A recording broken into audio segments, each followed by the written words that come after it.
there a beginner ink kit? Wow.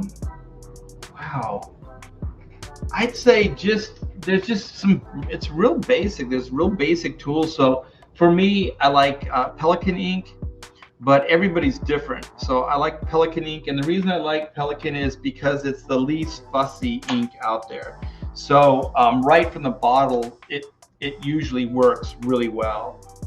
So there's no mixing. Sometimes, like ink, you have to open the top and kind of let it breathe for a night. So like the water can kind of evaporate out of it and it thickens up the ink. But with the Pelican, I don't have to do that. Like right out of the bottle, it works pretty well. Like right now, some of the problem I could be having with the bleeding is that the ink might be too wet. Because if the ink is too wet, it will also bleed because there's just too much, I mean, water and paper don't really mix. So the drier you can put down the ink, the better. So this Bristol board does take a lot, but it will bleed at some point. So yeah, like I use the Hunt 102. That's what this pen that I'm using right now is, and it's also like similar to the ink. So when I ink, I don't want to think too much. I don't want something fussy. I don't want something that's like high maintenance. I just want the tool to do the job.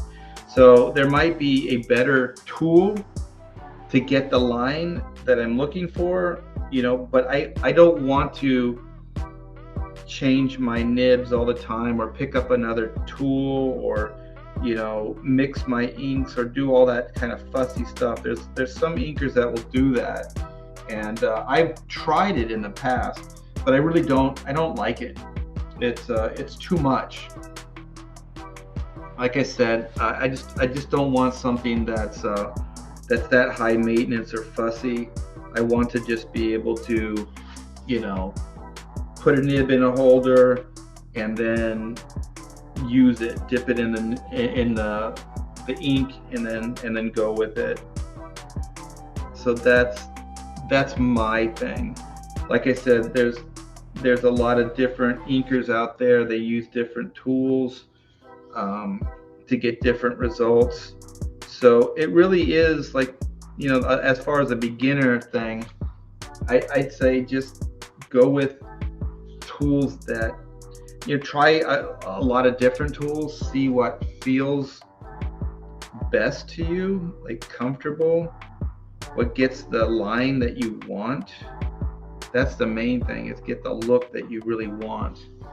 And then just keep practicing with it and get it down. And so like I use the Hunt 102s. That's this tip here, and the holders are kind of BSy. This thing right here, this lip, is kind of problematic because it catches right where your finger is.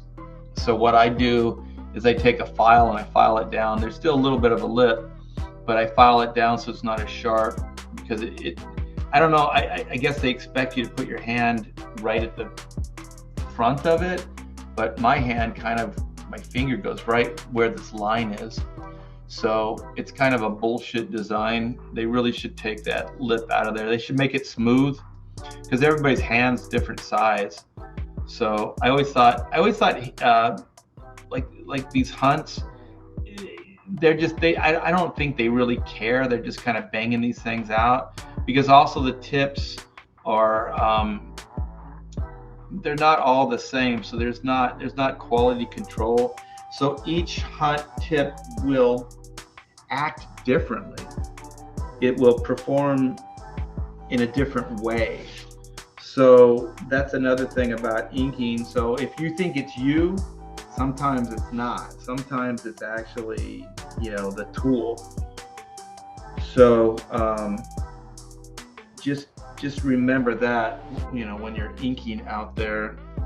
And so we got Pelican, we got the Hunt, and then just make sure that when you ink, if you can control the paper stock, like if you're doing blue lines or whatever, make sure it's a really good Bristol board. Make sure it's a good quality Bristol board. Unlike what I did today, you might want to test it out before you start, and see if it bleeds, so print out a board and then see how it works. And if it bleeds, then you might want to take that paper back and then try something different, because sometimes it's the paper. It's not always environment. It's not always, the ink, it can be a lot of different things. But, excuse me, one of the things I do like about inking is that those variations are what keeps it interesting, because sometimes those weather conditions or the paper or those limitations can actually keep things interesting for you. And also those limitations can turn into creative opportunities. It would be hard for me to explain what that means, but like if you ever went to school, like some of the teachers go, oh, it's a happy accident, like something that just is unexpected. You didn't expect it to happen. You didn't try to make it happen. It just kind of happened. It seems like a mistake, but if you step back, it actually looks pretty cool. So those things, that type of idea can happen,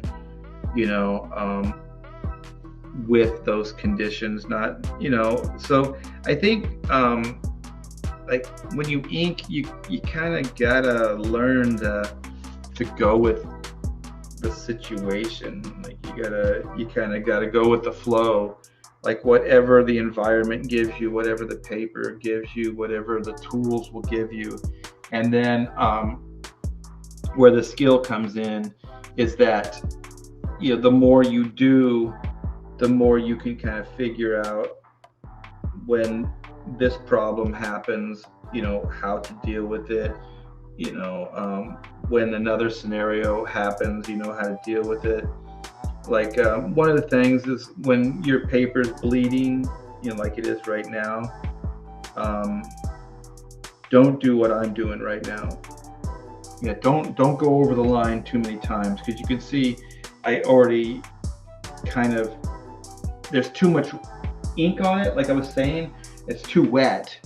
So what happens is it just starts getting crusty. The paper starts falling apart.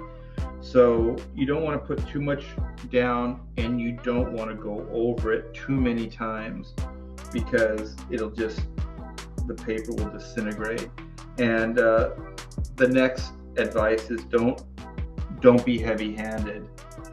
Don't push down too much on the nib. Like be very light with it, because then it'll bleed less.